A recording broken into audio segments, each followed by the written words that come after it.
Hello, thanks for stopping by. I'm Fred with Overland Outfitting, and this is my partner and longtime friend here, Dave. Yeah. Who's also joining me with Overland Outfitting, and we are here at his studio shop in Durango, Colorado, Dave Clausen Studio. Dave, good to be kicking things off here with the projects that we want to tell folks about. Well, it's really good. It's really good to be here with you, Fred.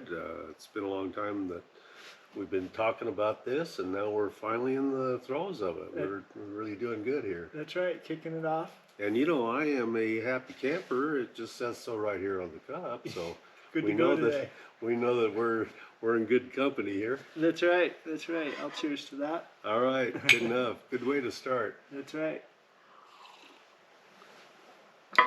Folks, Dave and I have known each other an awful long time. We're longtime friends, and through family association, and it's we've developed over the last couple of years a bit more of a working relationship here and there. Dave has helped me out with a bunch of projects with various trailers, and helped me out with my Hiker 1 last year and repair job that we needed after somebody wasn't quite so kind to it. Yeah, well, it doesn't really matter what happens. We can fix it. That's the beauty of having a shop like this. That's right. We're kind of a full service all around. We can repair something or make it new or whatever we need to do. We can fabricate, so that it leaves it all open for whatever needs to be done. Yep. Nice to have the skills and the capacity to do that. And so, folks,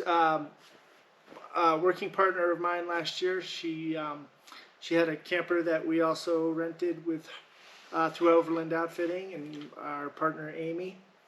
And Amy came to us earlier in the year, and she wanted to order and build out a van. And she decided that she wanted to do it on a Ford Transit platform. And we've seen and we'll see Amy some more here again in the future. And that was great to see. Get the overview with Amy on that. And when we got talking with you, Dave, we know that basically Amy had in mind to do a fairly simple, straightforward, fairly low cost build out. Right, for sure. And I suggested that we get in touch with you to come up here and talk about some of the ideas. And well, I've got a lot of experience. I've been in this business now for about 35 years, and I've had a lot of RVs, some that were completely ready to go, and used those, and sometimes they had to modify them or remodel them, and have had vans before. Nothing quite as nice as this beautiful 2021 Transit here, but I started off with a Class C motorhome years ago, and then I had a couple of 2 or 3 Class A motorhomes, but I wanted something that was a little more versatile, so I bought a Provan Tiger. And as you may know, the Provan people just do a fantastic job. They build a wonderful camper, and I'm right at 6 feet tall, and the camper I had was a Tiger CX. okay. It's just a little bit short for me, and I really needed some more headroom. Okay. So after I was traveling through Arizona, and somebody ran me down in Show Low and said I gotta have that, and so I sold it. And with the idea that I could build something else similar to the Provan. So that's what I did. I built one in the shop, and we built it with 6'4" headroom and a little more basic box, kind of like their Malayan. And it was a really nice build. It was a lot of fun. We did all the new appliances, state-of-the-art, everything that we could find. And but we kept it really simple. It's more like the Australian type RVs. They're really basic, really simple, really easy, and that's what we want to do with Amy's van here. And so, real quick, this last build that you did, the camper that you built up, what platform was that on? Just so people know, was that a van or that was? No, that was a 3/4 ton GMC pickup. It was a single cab long bed, and it 4-wheel drive, so it was a factory 4-wheel drive.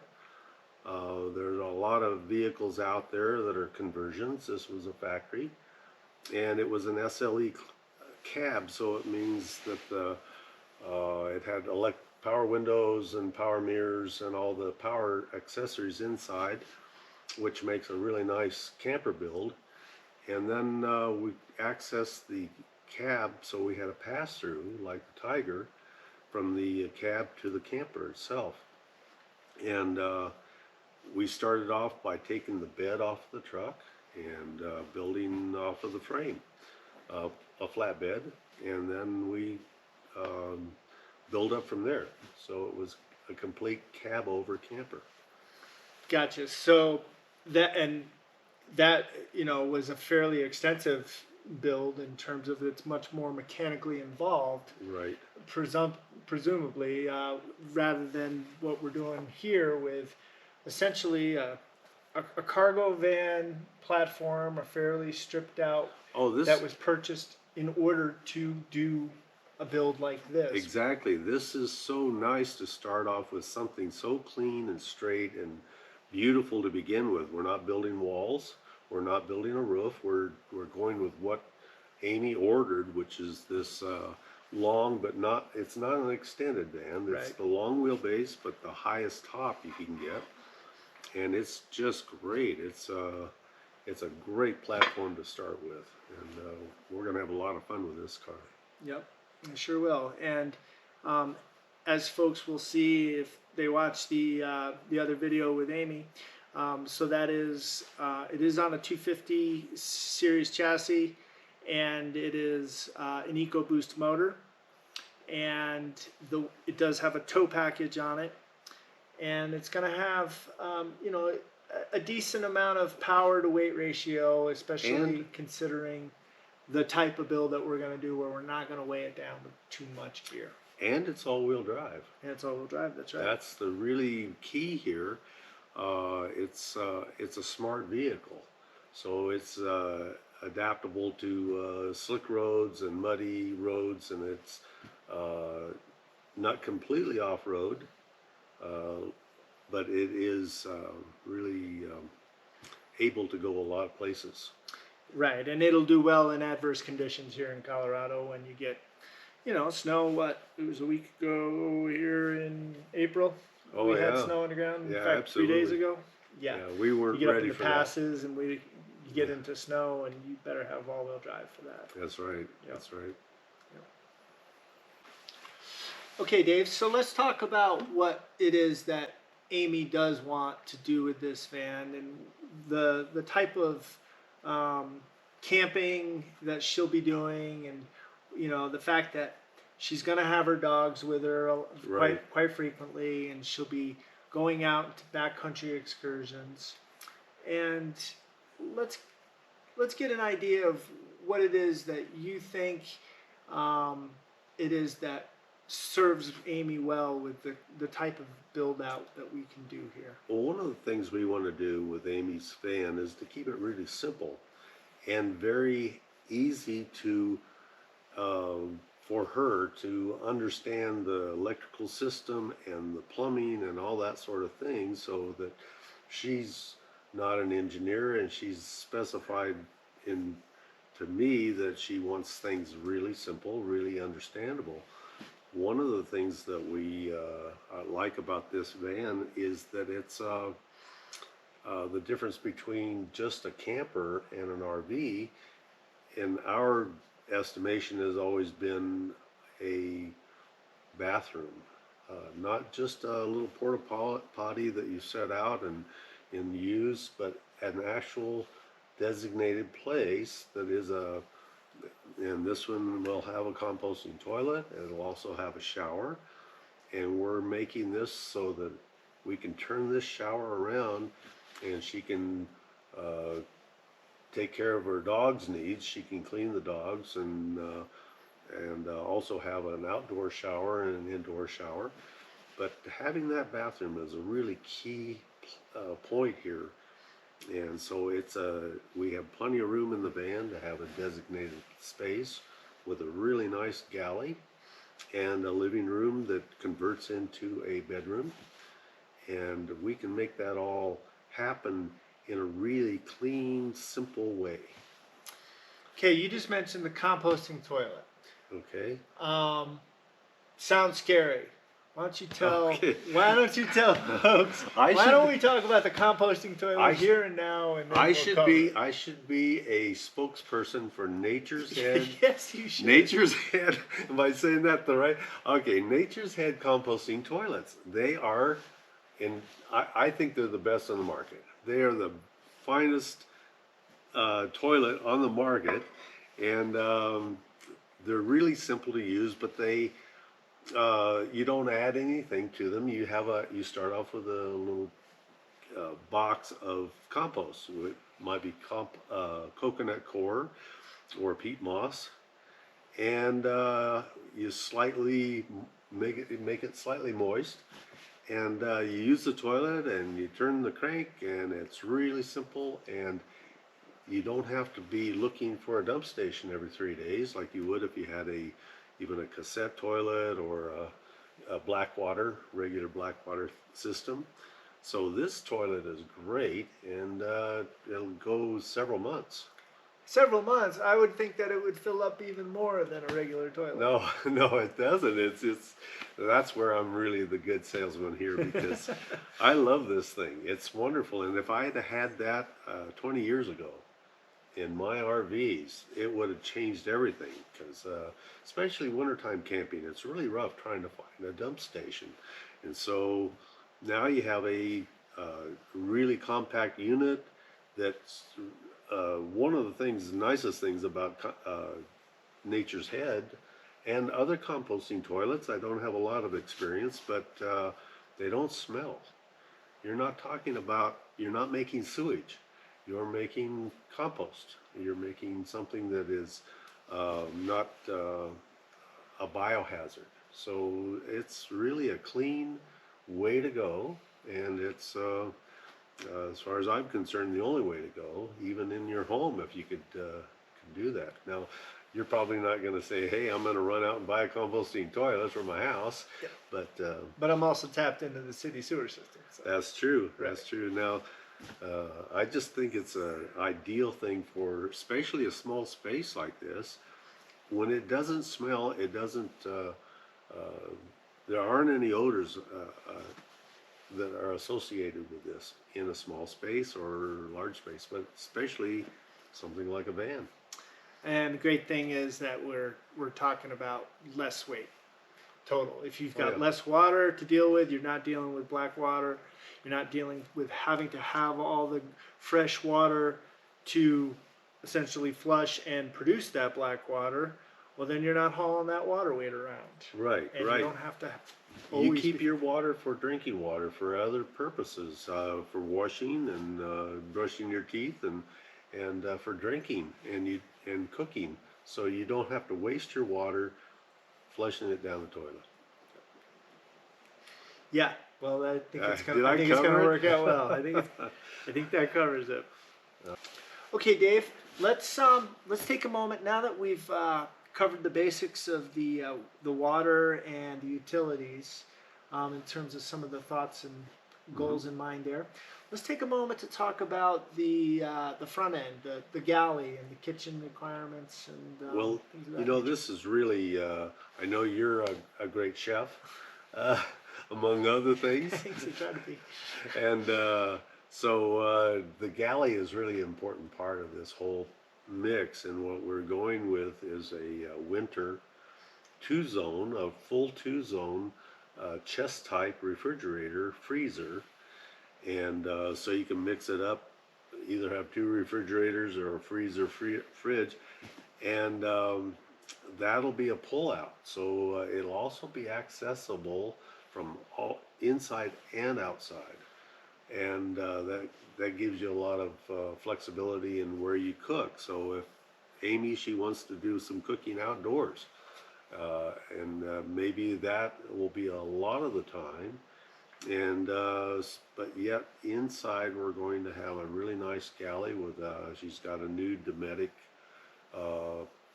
stove with a glass top, and it'll have a small sink and a faucet for that sink for the water there, and a nice countertop, and this pull-out refrigerator. So that'll be the basic galley plus storage for utensils, drawers, that sort of thing. And we'll have overhead cabinets in there, and we hope to utilize some of the spaces that Ford so kindly left us. Instead of covering those all up, there's a lot of nice spaces up there that we can actually access for more storage. A little bit of pantry storage here and Absolutely. there. Yep, those little cubbies can be used for canned items and things like that. Yeah, everything is really well laid out, and they didn't even know they were doing us such a favor. That's right. That's right. So and I know the answer to this, but Amy does not want a microwave. Oh, not at all. Yep. No. She doesn't want a microwave, and she didn't want an oven either. Right. She just wanted a simple stovetop where she could cook up a cup of tea, or make a bowl of soup, or something like that. Something really easy. She plans to do the primary bit of her cooking outdoors, and so in the van we talked about that. Sometimes you'll get to a situation where either the weather's not cooperating or it's dark, and all she wants to do is just pull in somewhere and go back, fix a cup of tea, relax a little bit, go to bed. So that simple kitchen really works well for that. And she could actually, that just brings to mind, if she if she does decide to go with an inverter, she would actually be able to plug in the quick Breville or whatever the immersion heater. Sure. Yep, quick heat, and zap it off of there. Yeah, so it opens up a lot of it gives you a lot of flexibility. Right. We have to have flexibility built into the. We're talking a small space, but if you design it right, you can really be comfortable and make it super easy. And that's the main point here, is just to be as extremely easy as possible. Right. Okay, that sounds good. And also, we didn't talk about, but in our in the not only do you have a nice galley, but you have a nice place to eat. The passenger's seat has a swivel, and that becomes part of the living area. And also, if you have a guest, she can have a table that's adjacent to the couch. It also serves the seat that's turned around, and so that makes a nice living area inside the van also. All right. Okay. Let's take a moment, if we could, to just talk about real quick about the infrastructure backbone. We'll come back and we'll do an overview of how things are going with the build on the inside when we have some additional time. But let's talk real quick about what it is our thoughts are for building out the utilities of this van, if we could. Well, one of the things we want to keep in mind is like making everything so simple that anybody can handle that and understand it, and so we want to keep it all in a specific area. So it's not spread out all over the van. It's just in one area. So we'll have our water system and our power system in the galley area, and we'll be using our power we have a DC to DC charger. Yep. So when it's running down the road, you're charging your battery. And then we have the capability of have a solar panel system. Yep. Pre-wire Also, the solar into yep. it. And that's all located in one area. So when you say where is everything, it's right there. It's handy. And so what you have are designated zones. You have the living area, which converts into the bedroom, the galley, and storage. We'll have ample storage inside, and still everything is really simple, really easy. Yep. And I know that we're going to start with one, I believe just one 100 amp hour AGM battery. A lithium battery, excuse me. Better and beyond AGM. Yeah, that's right. That's right. But we will have the ability to expand on that potentially if. Oh yeah, all down these the road. systems are expandable. The water system and the power is all expandable, and depending on what we decide to use for a solar panel, that'll all be expandable. You can add more power, more panels, and it all kind of centers on what the needs are, what Amy's needs are, as far as plugging in her laptop or phone or whatever, or watching movies, whatever she decides to do. Right. Yeah, I know Amy is only going to have, if anything, a place to basically have her iPad mounted on a wall that she can stream to or something. She's not going to want to be too elaborate with the entertainment system. Well, it's funny about RVs. We'd like to have all of our creature comfort, but yet the point of the RV is to get away. So it's kind of a fine line there. So you don't always take everything that you have. You kind of do without, and you get back to nature a little bit. And she's going to be spending a lot of time out of doors, and she plans to spend most of her travel time in the West. So and take her 3 dogs with her. So this is going to be quite the adventure, but it's she's already prepared for doing things on a really more simple basis. Yeah, that sounds accurate. Yep. Okay, Dave. Thanks for your time once again. And, I look forward to the next couple months. Is going to be fun as we get this churned out here. Right. Yep. Sounds good. Folks, once again, thank you. I'm Fred. No, I'm Dave. Please like, subscribe, ring the bell for notifications, and we'll see you next time. Thank you.